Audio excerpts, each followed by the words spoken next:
तत्सवितुर्वरं रूपं ज्योतिः परस्य धीमहि यन्नः सत्येन दीपयेत्।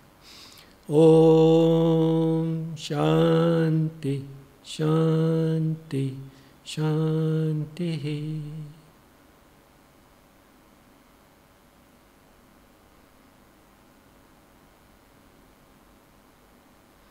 Namaskar, my dear brothers and sisters.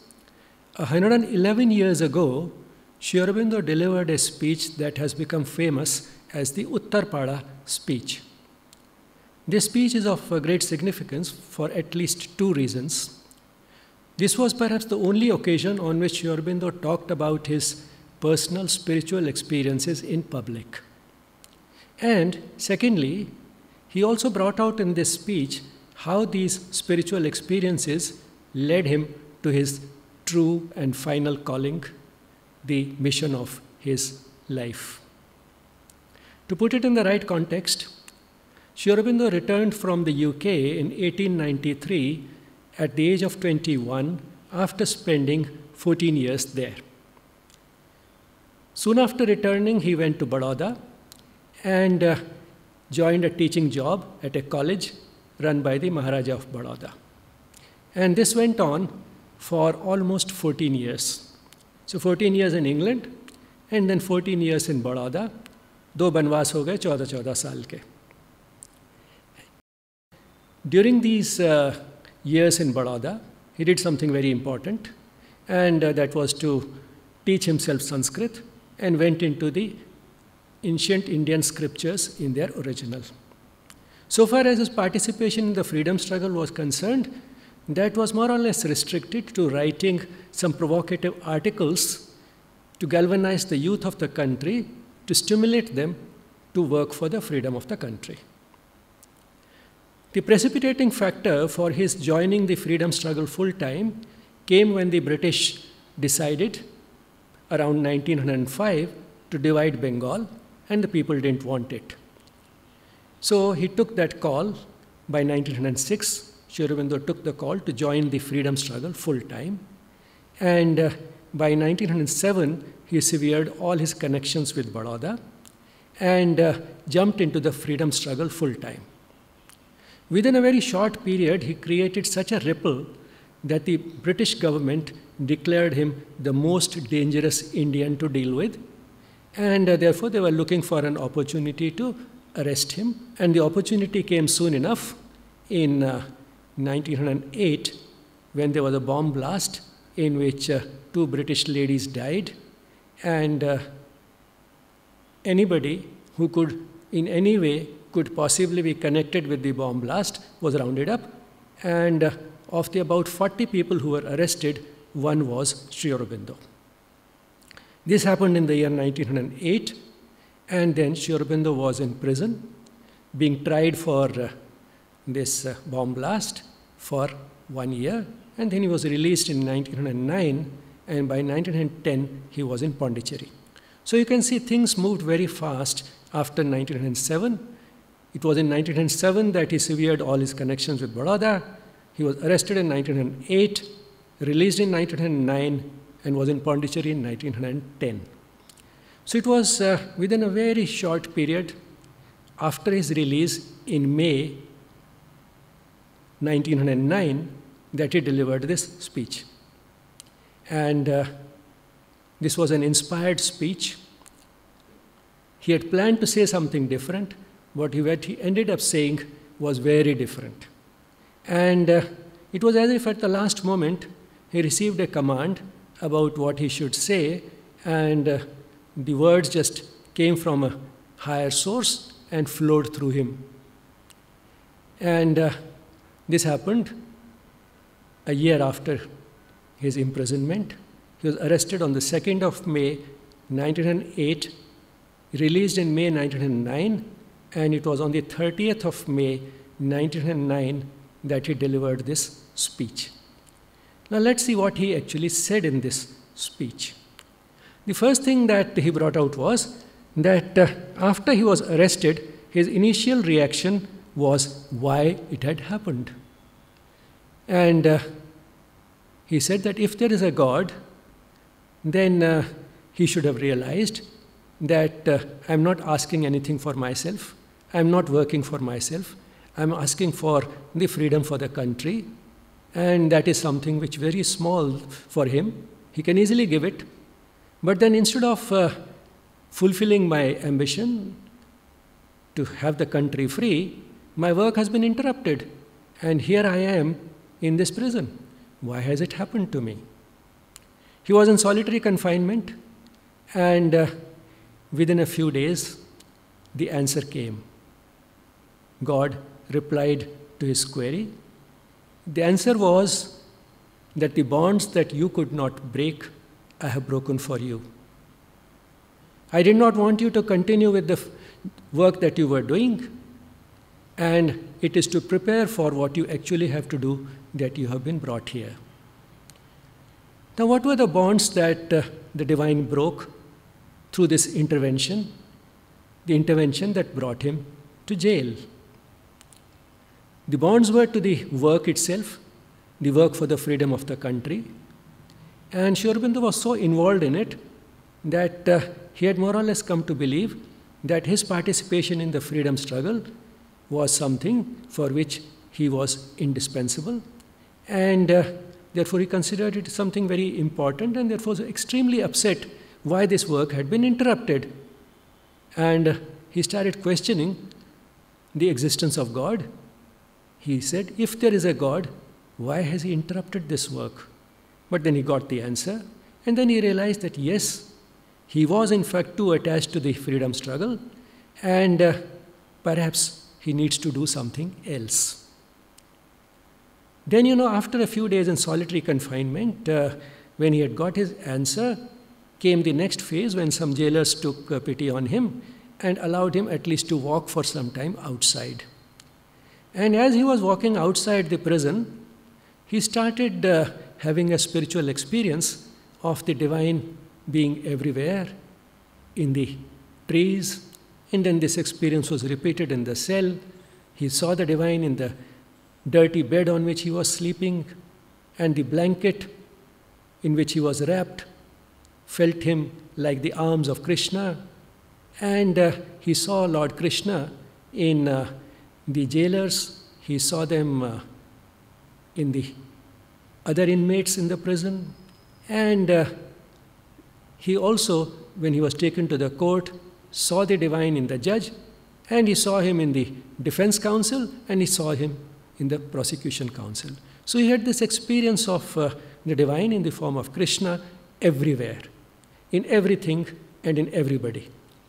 And when this part, which was very important, had been accomplished, came the next phase. He was moved from solitary confinement to a cell where he could be in the company of the other participants in the freedom struggle. And it is there that he realized that there is no shortage, no scarcity of people in the country, young people with great moral courage, with a great sincerity of purpose, and with considerable intellectual caliber. And with all these people around, Sri Aurobindo felt that I really am not indispensable for the freedom struggle. So it was to bring this realization to him that perhaps he was put in the company of these freedom fighters. And then came, once again, the next phase of solitary confinement. And it was then, during this phase of solitary confinement, that he put this question finally to the divine. Tell me once and for all, surely and definitely, what is it that you expect from me? To continue with the freedom struggle or to do something else? Something like the way Arjun wanted to know from Krishna in the Gita, what is it that you want me to do? To fight or not to fight? Tell me clearly. So, in that same tone, Sri Aurobindo asked Lord Krishna, what is it that you expect me to do? And once again the answer came, and the answer in a way had two parts. Of course, one part was clear that you do not have to continue with the freedom struggle. But what is it that the divine expected of him? That came in two parts, that you have to work to uplift the country. And the second, that you have to share the wisdom that only you can give with the world. Now, let's take the first part first. Why did he have to uplift the country? Because political independence, which he was assured of by the divine while he was in prison, that is a foregone conclusion, it will come. He received that assurance, but then that is only a part. It was only a part of the process. For India to rise, it was important for India to come out of the slumber into which it had gone for the previous about 1,000 years. And it was important that the country wake up to its greatness, and realize what it truly is, and once again overcome that dichotomy that had set in the country between worldly life and spiritual life. It was this dichotomy that had perhaps led to the degeneration in the country. And as Sri Aurobindo said in the Foundations of Indian Culture, that India was going through one of the most decadent phases of its history. And to lift it up again was important. And then the world. When India rises, he was told, it is not for herself, it is for the world. And the world was in fact going to need the wisdom which Sri Aurobindo could give very soon.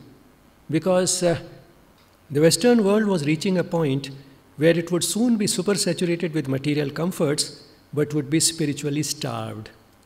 And after realizing that all the material progress that it had achieved had not succeeded in wiping out the problems of human existence, it would once again turn to ancient Indian wisdom for recovering the happiness, the joy that in fact is a birthright of the human being, but seldom realized. And this is the wisdom that Sri Aurobindo was uniquely equipped to give to the Western world. And therefore, the directions, the Adesh from the divine was very clear, that Sri Aurobindo had to work for uplifting the country, uplifting India, and once India rises, it is not only for herself but for the world. And this was important because the world was very soon going to need desperately ancient Indian wisdom. Now, when we say that India had to rise for the world, what does it mean? Sri Aurobindo again brought out in the speech what it means is that it is the Indian religion that has to be realized again, because India is more or less synonymous with its religion.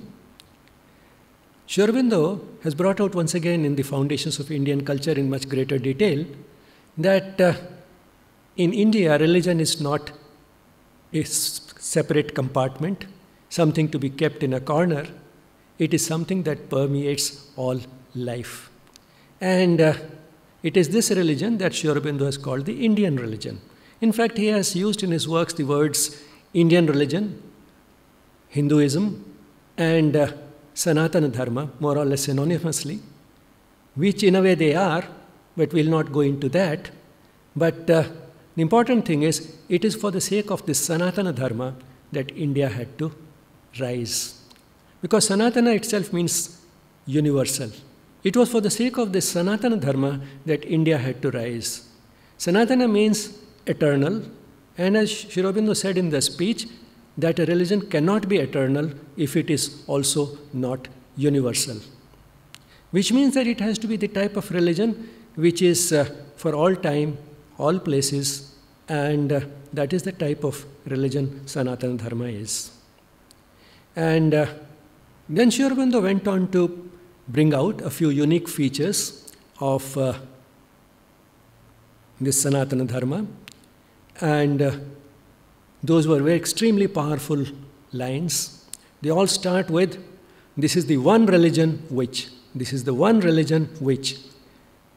We'll not go into that today, but in the very first sentence, he says that this is the one religion which can include and has anticipated the discoveries of modern science.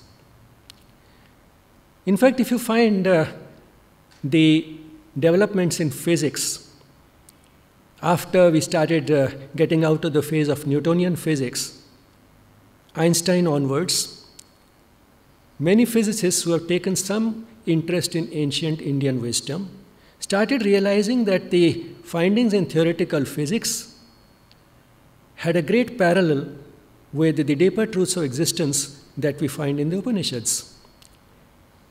Einstein, Fritjof Capra, and one of the most recent ones, Mani Bhaumik, these are some of the physicists who realized this. And therefore, in a way, these discoveries of physics had been anticipated by the rishis, by the sages of ancient India. So this is one religion that had anticipated the discoveries of modern science. And what are the implications? The implications are that we have never had in this country any conflict between science and religion. To conclude, Sri Aurobindo's going to prison was a divine intervention. Why was this necessary? Why did the divine have to intervene and interrupt his freedom struggle? He could have gone on working for the freedom of the country. After all, that was also a noble cause. And why did the divine have to intervene? To understand that, let's see that the people who participated in the freedom struggle were, of course, great people. They sacrificed their lives in many cases for the sake of the freedom of the nation. And we have all the profound respect for them that they deserve. But then there were a large number of them, and that is why the country could become free. But how many people like Sri Aurobindo? What was unique about Sri Aurobindo was that he had spent 14 years in England, not only understanding and assimilating the Western culture, but also looking at it critically. And then he spent another 14 years in Baroda, doing the same with the ancient Indian culture. And the result was that he became a unique synthesis of the East and the West. Added to that was his extremely sharp intellect and tremendous spiritual capacity. Now, this is a combination that is totally unprecedented in human history and unlikely to be repeated in the near future. So one with this type of a combination did not exist in India, did not exist anywhere in the world, had never been born anywhere in the world earlier, and is unlikely to be born anytime again in the near future. So such a unique combination had not been brought into this world to be battered and bruised by the British police and to be incarcerated in prisons like the Andaman, the cellular jail, where the government might have sent him if he was convicted. But all the same, interrupting his participation in the freedom struggle was important, and that's why this divine intervention. And just as the divine intervened to send him to prison because it was necessary, because he was made for something else, the divine also ensured that he would be released. And what was that divine intervention like? Mainly two things. He got as a defense counsel Deshbandhu Chittaranjan Das, who was a patriot himself, and he gave up all his practice and put all his mind into working on this one case to defend Sri Aurobindo. And then on top of that, the divine intervened by giving instructions to this lawyer, Deshbandhu Chittaranjan Das. The divine told Sri Aurobindo, you need not tell him anything, I'll instruct him. So the instructions came to the lawyer, the defense counsel, from the divine. Even more important in a way was another thing which indicates that it truly was a divine intervention to ensure that he would be released, he would not be convicted. And that was that the British appointed as a judge in this case Mr. C.P. Beechcroft, who was a classmate of Sri Aurobindo at Cambridge. This was not secret knowledge. The British could have easily realized that perhaps this judge will have a soft corner for Sri Aurobindo, having been his classmate. And they had no shortage of judges. But then if the divine has to achieve something, has to accomplish something, then it can put such foolish ideas in the minds of very intelligent people.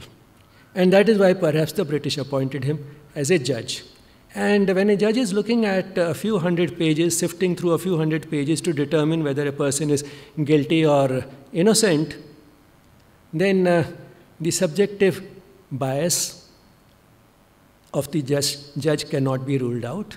And therefore, that might have played in part in the judge, Mr. Beechcroft, coming to the conclusion that the evidence is not enough to convict Sri Aurobindo, and therefore he may be acquitted. So there was a divine intervention to interrupt Sri Aurobindo's work, and there was a divine intervention to ensure his release.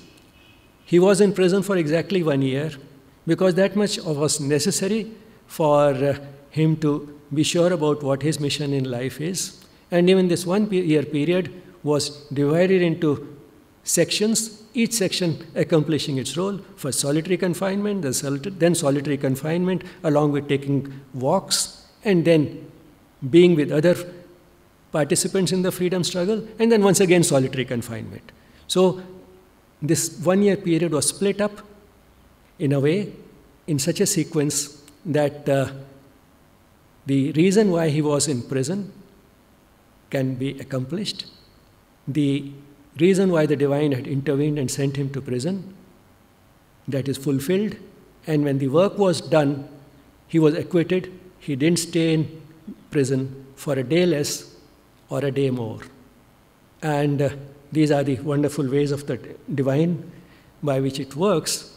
And in retrospect, we can see how important it was for this to happen. Namaskar. Thank you.